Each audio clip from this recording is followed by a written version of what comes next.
बोलिए श्री रामचंद्र भगवान की जय।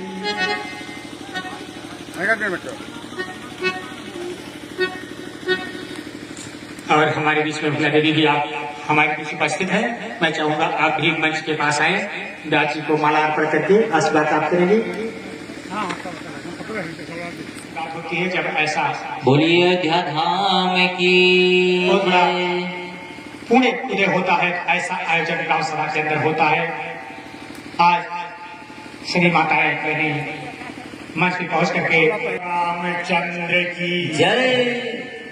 आप भी मंच के पास जा सकती हैं। मंच पे पहुंच करके व्यास को माला पहना करके आशीर्वाद प्राप्त कर सकती हैं।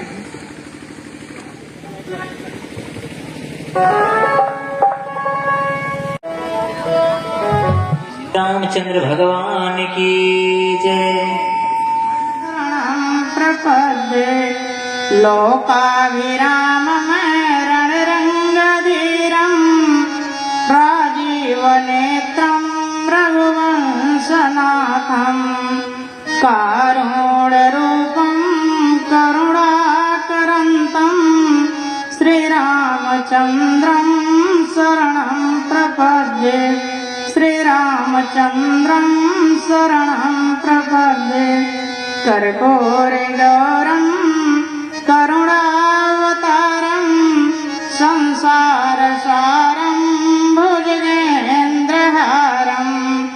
सदा वसन्तं हृदयारविन्दे भवं भवानी सहितं नमामि भवं भवानी सहितं नमामि।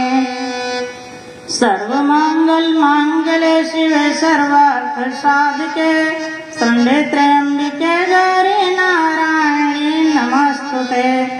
अपने अपने घरन की सब काहू को पीर तुम ही पीर सब घरन की धन्य धन्य रघुवीर। अखिल कोट ब्रह्मांड नायक कौशल्या नंदन भगवान श्री राम जी एवं जनक किशोरी देवी सीता जी एवं गौरी शंकर भगवान अनंत बलवंत संत श्री हनुमंत लाल जी महाराज के चरणों में मेरा कोटि कोट नमन बंदन प्रणाम स्वीकार हो। जिनकी कृपा से हमें आप लोगों के बीच में बैठ करके भगवान भोलेनाथ के सन्मुख बैठकर भगवान राम की कथा कहने सुनने का अवसर मिला है, ऐसे संत श्री गुरुदेव जी महाराज के चरणों में मेरा बारंबार प्रणाम स्वीकार हो। जिनकी कृपा से पांडाल हरा भरा हुआ है, ऐसे अर्चनिया वंदनिया नंदनिया सीता सावित्री अनसुईया मदारसा के चरित्र को अपने जीवन में चरितार्थ करने वाले गौरवमयी करुणामयी ममतामयी वात्सल्यमयी माताएं एवं पिता तुल्य बुजुर्ग समस्त भाइयों नन्हे मुन्ने बाल गोपाल माइक धन विस्तारक बगल में बैठे हुए बालक हमारे भैया आचार्य जी जिन्होंने वैदिक मंत्रों के माध्यम से आप लोगों के बीच में अच्छे ढंग से व्यास पूजन कराया और संगीत पर साथ दे रहे भैया आर्यन और बगल में बैठे हुए भैया जी, मैं सबको व्यास मंच से प्रणाम करती हूँ। श्री राम मैं सब जग जाने करो प्रणाम जोर युग पानी। आइए कुछ कहने एवं सुनने से पहले व्यास की परंपरा का पालन करते हुए मन और वाणी को पवित्र करने के लिए 2 बार भगवान नाम का संकीर्तन आगे जैसे नारायण की इच्छा होगी कीर्तन सबको बोलना है।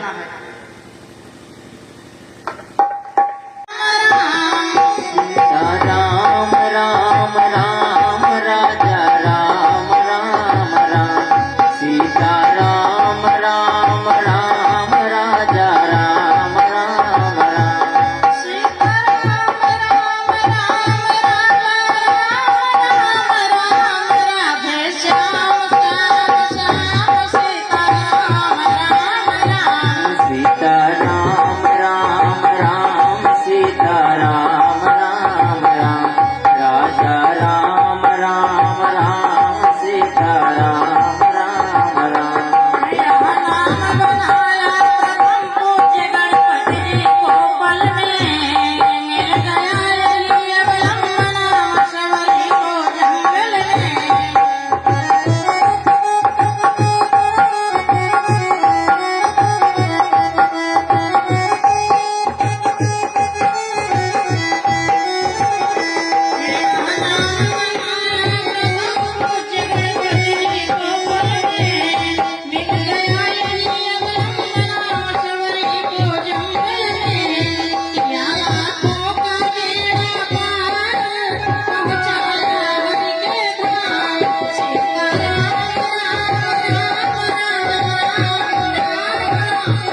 आज कथा का प्रथम दिन है और कथा के प्रथम दिन में आज आप लोगों का मन भगवान की कथा में लेके चलना चाहते हैं। वैसे एक समय की बात है, संत श्री बाबा गोस्वामी तुलसीदास जी महाराज नदी के किनारे बैठे हुए थे। एक बड़ा अच्छा भक्त था, जाकर पहुंच गया, कहा बाबा आपकी तरह सर को छिला करके सन्यासी बन जाऊं तो क्या भगवान मिल जाएंगे? बाबा जी ने मना किया, कहा नहीं। कहा बाबा कम से कम 2-4 वर्ष बैठ करके जप करूं तो क्या भगवान मिल जाएंगे? संत श्री बाबा गोस्वामी तुलसीदास जी महाराज तुरंत इनकार कर दिया। कहा बाबा यदि मैं घोर तपस्या करूं तो क्या परमात्मा मिल जाएंगे? बाबा जी ने कहा नहीं।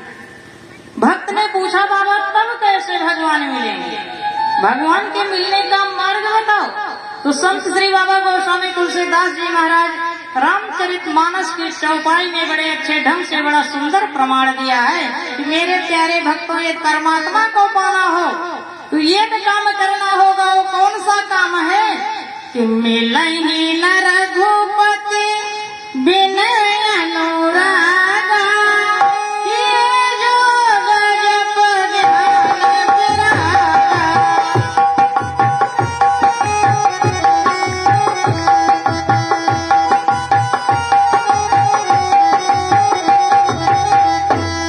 और हम लोगों को परमात्मा के पाने का सूत्र अच्छे ढंग से संत श्री बाबा गोस्वामी तुलसीदास जी महाराज बताएंगे। यदि हम और आप घोर तपस्या करें परमात्मा मिलने वाले नहीं है, जप करें मिलने वाले नहीं है, संन्यास मार्ग में निकल जाएं और फिर भी मेरा मन संन्यास मार्ग से भटक गया था, परमात्मा मिलेंगे नहीं मिलेंगे। कहीं रहो, अपने घर में रहो, दुकान में रहो, व्यापार में रहो, कहीं रहो, लेकिन सिर्फ अपना मन भगवान के चरणों में समर्पित कर दो। परमात्मा तो भाव के भूखे हैं, परमात्मा को तो कोई वस्तु की आवश्यकता नहीं। हम और आप तो कल्पना करते हैं नहीं परमात्मा को ये अर्पित किया जाए वो अर्पित किया जाए, लेकिन परमात्मा का दिया हुआ तो सब कुछ हमारे और आपके पास है। इसलिए श्रद्धा भक्ति से भगवान के चरणों में ध्यान लग जाए, यही सच्ची पूजा है। सुबह से शाम तक किसी एक व्यक्ति के चेहरे पे मुस्कान ला दो, मानव जीवन सार्थक हो जाएगा, इसमें संदेह नहीं। आइए वही कथा में आप लोगों का मन लेकर के चलती हूँ।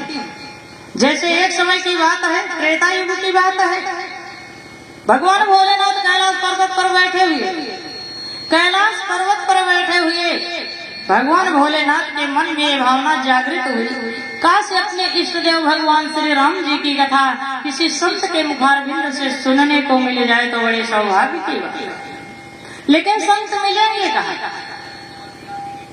भगवान भोलेनाथ साक्षात ज्ञान के भंडार, विचार करने की बात है।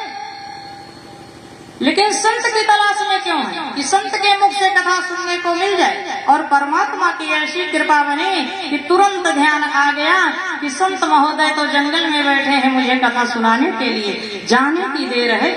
भगवान भोलेनाथ विलंब न करते हुए जैसे उठ करके खड़े हुए, वैसे जगत जननी जगदम्बा भगवती पार्वती आकर के खड़ी होती, सती आकर के खड़ी होती हैं, कहती हैं नाथ कहिए इस समय आप कहाँ जा रहे हैं? भगवान भोलेनाथ ने देखा कि सती जी पूछ रही हैं आप कहाँ जा रहे हैं? भगवान भोलेनाथ कहते हैं देवी आज मेरे मन में भगवान राम की कथा सुनने की लालसा उत्पन्न हुई है, इसलिए कथा सुनने के लिए हम बाबा अगस्त ऋषि के आश्रम पर जाना चाहते हैं।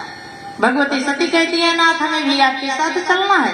भगवान भोलेनाथ कहते हैं तो अति उत्तम बात कही हो सती, यदि पति और पत्नी दोनों मिल करके भगवान की कथा में जाएं तो बड़े सौभाग्य की बात है और पुण्य दुगना बढ़ जाता है। मुस्कुराते हुए भगवान भोलेनाथ मैया सती को साथ चलने के लिए कहते हैं। लेकिन संत श्री बाबा गोस्वामी तुलसीदास जी का कैमरा मानो कैलाश पर्वत पर लगा हुआ था। उन्होंने रामचरितमानस की चौपाई में बड़े अच्छे ढंग से दर्शाया है कि एक बार